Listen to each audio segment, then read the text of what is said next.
Assalamualaikum warahmatullahi wabarakatuh. Adik-adik sahabat juara, hari ini kembali bertemu lagi dengan Kak Dimas. Kita dalam pembahasan TO7 ya, TPS TO7. Yang kakak bahas adalah bagian TPA-nya, tes potensi akademik. Nah sebelumnya yuk kita mulai dengan basmalah. Bismillahirrahmanirrahim dan sholawat Nabi. Allahumma sholli ala Muhammad wa ala ali Muhammad. Nah untuk soal nomor 6, di soal ini adalah untuk penarikan kesimpulan, model soal penarikan kesimpulan. Sebelumnya, ini kakak tuliskan dulu, tipe-tipe yang sering muncul dalam bentuk soal UTBK ya. Yang pertama adalah penarikan kesimpulan silogisme, yang P maka Q, Q maka R, maka penarikan kesimpulan jadi apa? P maka R. Nah, yang kedua, yang dia modus ponen, itu P maka Q, kemudian di sini dia P. Nah, kesimpulannya apa? Kesimpulannya adalah yang Q, gitu ya. Nah, selanjutnya modus tolen yaitu P maka Q. Kemudian di sini negasi Q. Maka simpulannya apa? Negasi P. Bentuknya gitu ya. Nah, kita cek soalnya. Di soal, berdasarkan akhir paragraf 3, kita baca paragraf 3. Apabila upaya mitigasi sudah dilakukan dengan optimal. Sampai situ kan? Itu kita sebut si P. Selanjutnya, jumlah kerugian dan korban dapat berkurang. Nah, itu kita sebut si Q. Di soal, jika upaya mitigasi sudah optimal, kalau jika upaya mitigasi sudah optimal, itu punya siapa? Punya si P ya. Apabila upaya mitigasi sudah optimal. Nah, ini berarti kita sebut si P. Makanya disebut modus apa nanti? Yang disebut modus ponen ya. P maka Q, yang diminta P, maka kesimpulannya Q. Yang ini kan? Mana kesimpulan yang Q? Q jumlah kerugian dan korban dapat berkurang. Cari aja. Jumlah kerugian dan korban dapat berkurang. Iya, jawabannya yang D. Gampang ya? Gak soal. Nah, ini adalah teknik untuk mengerjakan soal yang bentuknya penarikan kesimpulan. Kita lanjutkan soal nomor 12. Berdasarkan paragraf pertama, jika kebutuhan air tidak terpenuhi, simpulan yang paling tepat adalah, kita baca, ini paragraf pertama yang udah kakak crop. Tubuh manusia terdiri dari 70% lebih cairan. Oleh karena itu, kebutuhan akan cairan sangat tinggi. Jika tubuh kekurangan cairan, nah ini dia. Kebutuhan cairan tubuh akan terpenuhi, ya kan? Di soal gitu ya. Jika kita mengonsumsi air minum yang cukup. Maka ini, jika kita mengonsumsi air minum yang cukup, kita sebut sebagai premisnya si P. Udah? Maka kebutuhan cairan tubuh akan terpenuhi. Itu kita sebut si Q. Di soal, jika kebutuhan air tidak terpenuhi, berarti negasi Q. Ingat tadi pada soal yang sebelumnya, P maka Q, ini negasi Q. Berarti jawabannya adalah negasi P. Apa itu negasi P? Jika kita mengonsumsi air minum yang cukup. Jika mengonsumsi air minum yang cukup, berarti lawannya tidak cukup ya. Atau kurang mengonsumsi air minum. Jawabannya yang E. Gampang ya? Gak soal. Nah, kita lanjut soal berikutnya. Soal nomor 13, nilai bilangan bulat yang paling mendekati bentuk 60,25 dikali 0,9998 pangkat 2 dibagi akar 401. Nah, karena kita dibilang adalah bilangan bulat yang paling mendekati, ya udah kita bulatkan aja 60,25. Pembulatannya berarti 60 dikali ya. 0,999 itu kita anggap 1 dikuadratin dibagi akar 401, akar 400 ya, 20. Berarti dia nih mendekati nilainya berapa? 60 bagi 20, 30. Jadi 3 nih ya. Nih habis 3 kali 1, 3. Dah, kan jawabannya yang B. Gampang ya? Jam nggak soal.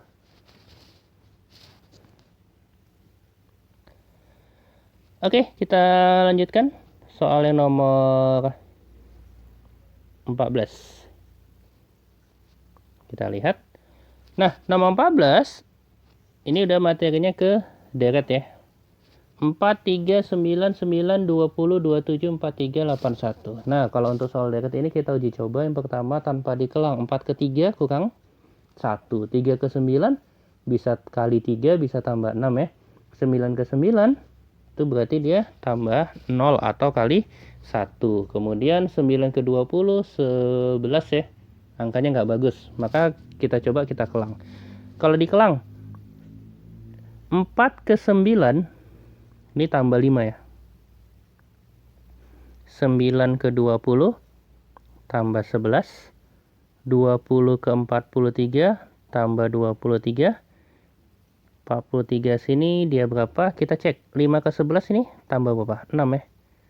11 ke 23 tambah berapa? Tambah 12. Berarti kelipatan 2 ya.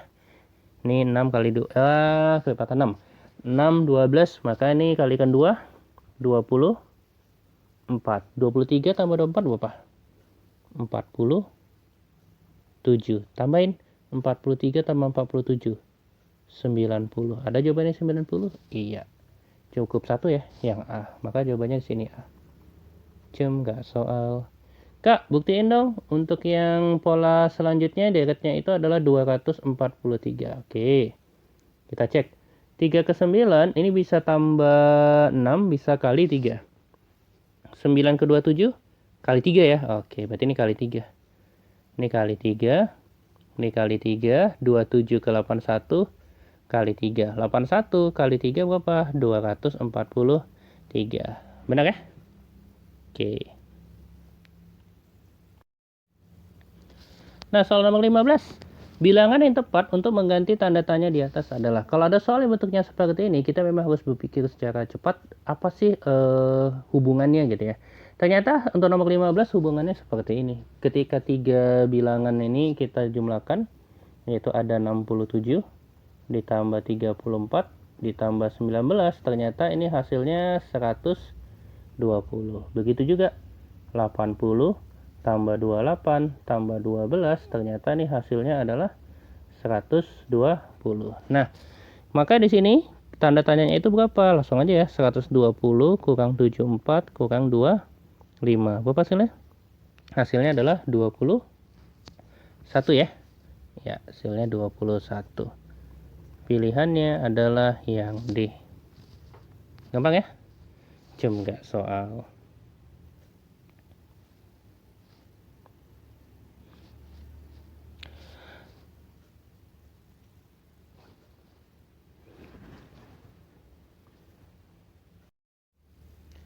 Selanjutnya soal nomor 23.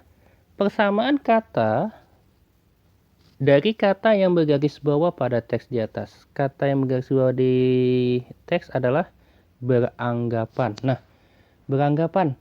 Kalau beranggapan itu gimana? Dari dugaan ya.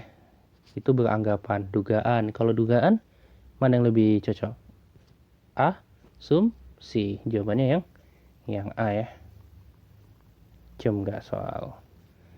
Oke, kita lihat soal yang berikutnya. Itu nomor 34.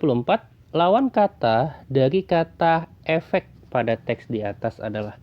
Nah, kalau untuk efek itu kan sebenarnya ke akibat ya. Efek itu dia lebih ke akibat. Nah, berarti lawan makna kata akibat apa? Sebab. Jawabannya adalah yang E. Gampang ya? Jam nggak soal. Kita lihat soal yang berikutnya. Nomor 35.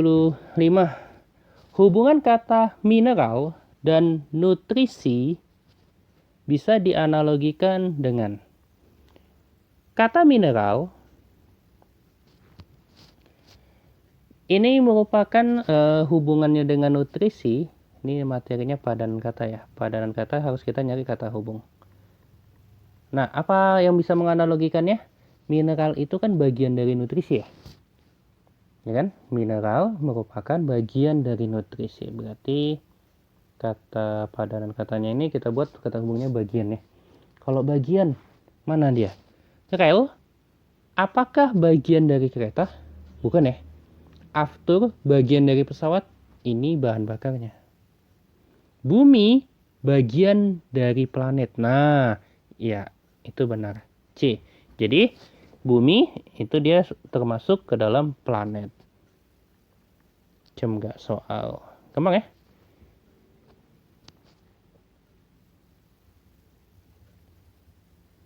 Nah, kita lanjutkan soal yang berikutnya.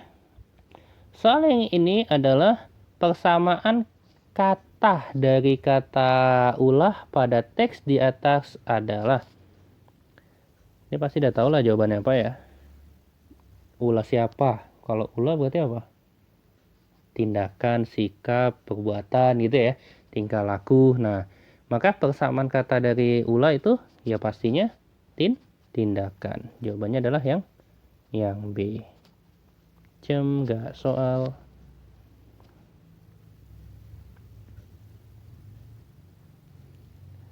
Nah, untuk nomor 46, kita udah masuk ke pengetahuan kuantitatif ya.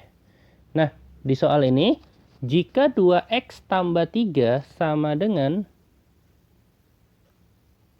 jika 2x tambah y sama dengan 13, x tambah 2y sama dengan 14. Yang diminta nilai x tambah y per 3 adalah berapa?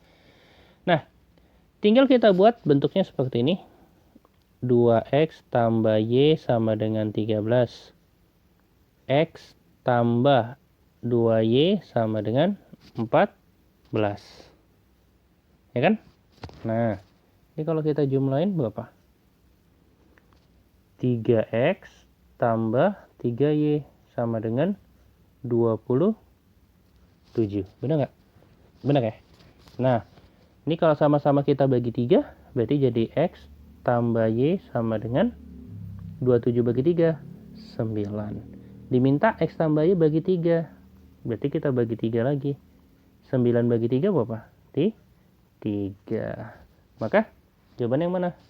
Yang B. Gampang ya? Cem gak soal. Nah, jadi kalau ada persoalan seperti ini, coba lihat dulu. Yang dimintakan X tambah Y. Ternyata kalau daripada kita eliminasi atau kita substitusi, ternyata ketika dijumlahin ini kelipatan 3. Maka bisa bentuknya seperti ini. Jadi tinggal dilihat bentuk soalnya. Soal nomor 47. Titik RSTU pada gambar di atas berada di tengah sisi persegi. Perbandingan luas dua segitiga berwarna hitam dan luas persegi adalah. Nah, untuk soal ini metodenya ada dua ya. Metode yang pertama kita buat model pembagian. Kalau pembagian gimana? Karena RSTU tepat di tengahnya, maka ini kita buat garis pas gitu ya. Kemudian sisi segitiganya kalau kita lihat yang ini, yang di sini ya, si A kakak buat. Kalau kita pasangkan dengan nilai yang si B, maka akan menjadi satu segitiga ya. Nah, kemudian nanti juga kalau yang ini kita C, kita katakan, kita gabungkan ke D, maka nanti akan menjadi satu bentuk yang segitiga yang besar ya. Gitu ya modelnya. Maka kalau dari situ perbandingannya gimana Kak? Berarti ada dua segitiga yang nilainya terisi oleh segitiga hitam. Kan nanti bentuknya gini ya. Gampangnya gitu ya. Nah tadi A sama B kakak buat misalkan nanti jadi mengisi yang sebelah sini. Nah aman ya.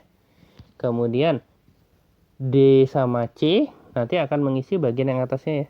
Nah, berarti dia bagiannya jadi berapa? Jadi satu bagian ya. Maka 1 banding 4. 1 banding 4 jawabannya apa? Yang E. Itu kalau pakai metode perbandingan. Nah, kalau pakai metode yang perhitungan gimana Kak? Bisa kita buat. Misal, sisinya kita buat nilainya 2 lah gitu ya. Sisi perseginya kita buat nilainya 2, maka luas persegi adalah sisi kali sisi ya, 2 kali 2, nilainya 4. Luas segitiga itu adalah setengah kali alas kali tinggi. Segitiga hitamnya ada berapa? Ada 2 ya, berarti 2 dikali setengah alas kali tinggi. Ini alas kali tinggi. Alas pada segitiganya, karena dia tepat di tengah, maka nilainya setengah dari sisinya masing-masing. Berarti 1 kali 1. Hasilnya 1. Berarti perbandingannya berapa? 1 banding 4. Ya udah, selesai ya. Jam nggak soal. Oke, soal nomor 48. Di sebuah kelas yang memiliki 40 mahasiswa, berarti totalnya kita tuliskan 40. 3 orang tidak lulus mata kuliah kalkulus maupun aljabar. Berarti kalau kita buatlah kalkulus itu simbolnya K ya. Berarti K itu untuk kalkulus. Yang tidak lulus dia berapa orang? 3 orang ya. Tidak lulus kalkulus maupun aljabar. Maka simbolnya gimana? K yang beririsan dengan si A komplement. Gitu ya. Ada 3 mahasiswa.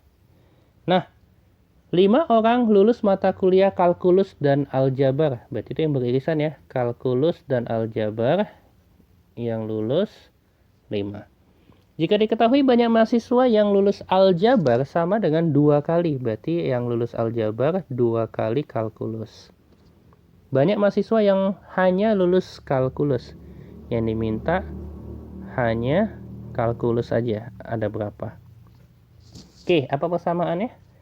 Ingat ya, total itu adalah yang lulus kalkulus tambah yang lulus aljabar dikurang, gitu kan? Kalkulus yang beririsan dengan A. Dah, ditambah, jangan lupa kan ada yang tidak lulus tadi kan. K beririsan dengan A komplement. Dah, totalnya berapa? 40 ya. Yang K kita buat tetap K aja karena diminta K ya. Yang A berapa kali K? 2 kali K. Ini berarti 2K. Dikurang K yang beririsan dengan A ada 5.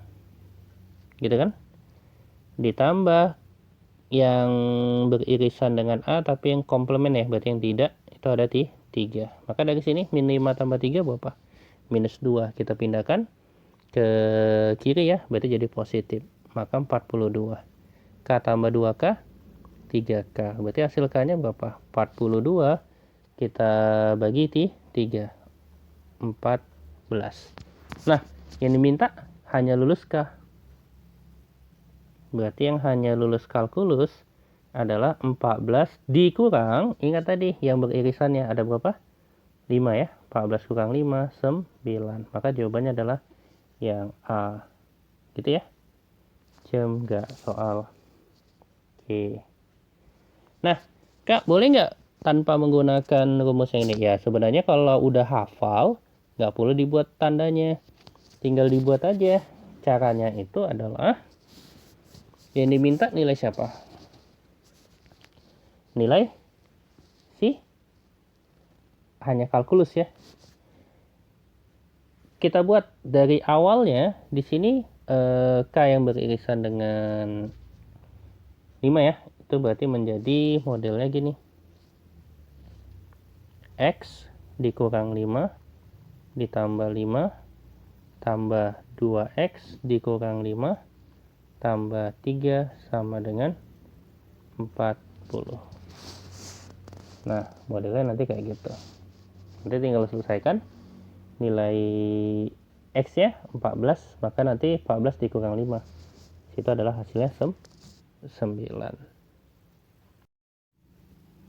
Oke, kakak lanjutkan tuh yang 48 ya. Tadi nggak cukup. Nah, untuk nomor 48, yang rumus yang di bawah tadi yang kakak kasih, itu adalah model yang himpunan, kalau belum paham. Bentuknya, kalau dia seperti ini, ingat aja. Mana yang dikatakan kalkulus, yang sebelah kiri misalkan, yang dikatakan sebagai aljabar yang sebelah kanan gitu ya. Yang ini yang beririsannya. Tadi yang lulus kalkulus dan aljabar ada berapa? 5 orang.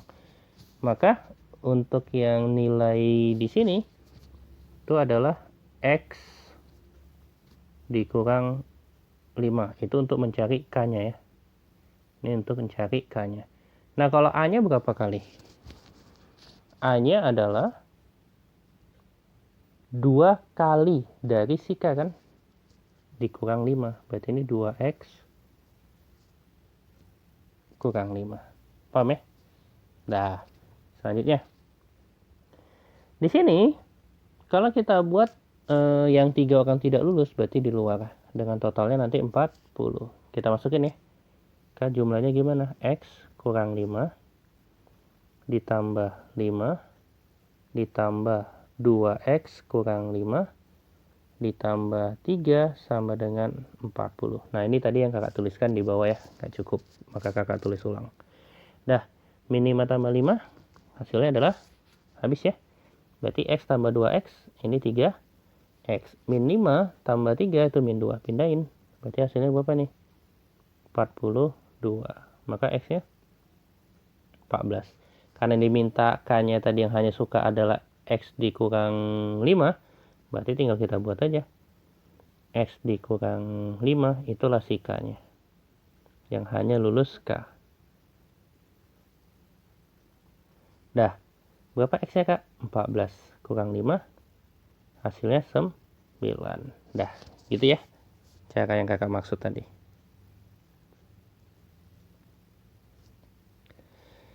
Oke, kita lihat soal nomor 49. Dengan X bilangan bulat positif. Oke, tandanya seperti itu ya. Sama dengan akar X, X-nya untuk genap. Dan untuk ganjil dia menjadi 4X. Jika K bilangan bulat positif, K juga bilangan bulat positif gitu ya. Maka nilai 2K dikurang 1 sama dengan berapa? Ingat aja, setiap perkalian 2 pastinya akan menghasilkan yang genap. Gitu ya, mau K-nya ganjil kah, tapi tetap pasti hasilnya genap karena dikali 2. Maka genap dikurang 1, kan 2K itu hasilnya selalu genap. Bilangan genap kalau dikurangi 1 pastinya menjadi ganjil. Maka kita gunakan yang ganjil. Yang ganjil mana? Yang ini ya. Paham ya? Yang ganjil adalah yang 4X. Dah. Kita teruskan. Kalau kita masukkan nilainya dengan persamaan untuk 2K dikurang 1 ya. Ini menjadi 4X. Berarti 4 dikali berapa? 2K kurang 1. Nah, kalau kita kalikan berapa nih? Menjadi 8K dikurang 4. Gitu kan? Dah, apa jawabannya? Jawabannya adalah yang B. Dah, gampang ya? Cem nggak soal. Nomor 50, kita lihat soalnya. Persamaan garis di atas adalah Y sama dengan PX tambah A. Nilai P adalah K. Kalau pakai cara matematik ya, kita buat 0, A. Berarti A-nya itu yang sumbu Y. B, 0 berarti yang X-nya itu yang B ya. Tinggal kita buat aja persamaannya. Ini menjadi karena 0, A itu jadi AX. Ini B, 0 berarti menjadi BY gitu kan. Kalikan A kali B. Nah, karena yang diminta nanti gradiennya, kalau BY jadi apa nih? Min AX ditambah AB. Berarti Y-nya min A per BX ditambah A. Di soal, Y sama dengan apa? PX tambah A. Berarti kita dapat nilai P-nya min A per B. Gitu ya. Nah, kalau untuk cara cepatnya, lihat aja bentuk garisnya. Bentuk garisnya gimana arahnya? Ke bawah ya. Karena bentuknya arahnya ke bawah, ingat aja. Dah, ini berarti dia gradiennya negatif. Kebetulan yang negatif cuman C. selesai. Aman ya? Jam nggak soal.